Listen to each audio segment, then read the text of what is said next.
guys, this is Lisa Gonzalez with Phillips Chevrolet in Frankfort. I'm going to be showing you how to use your 40/60 split fold down seats on a 2018 Chevy Trax. This one right here is a Premier, but you can either do the 40/60 split fold down seats on an LS, LT, or Premier. So we're going to hop over here. Your seat should be up completely.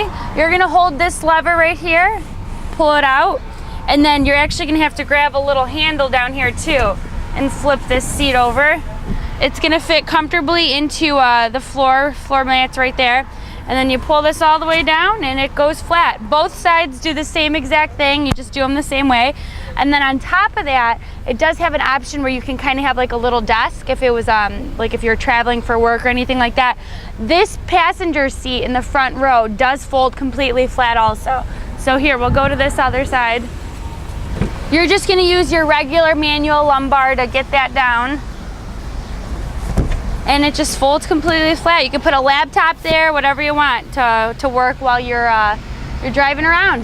And that is how you use the manual folding seats on a 2018 Chevy Trax Premier.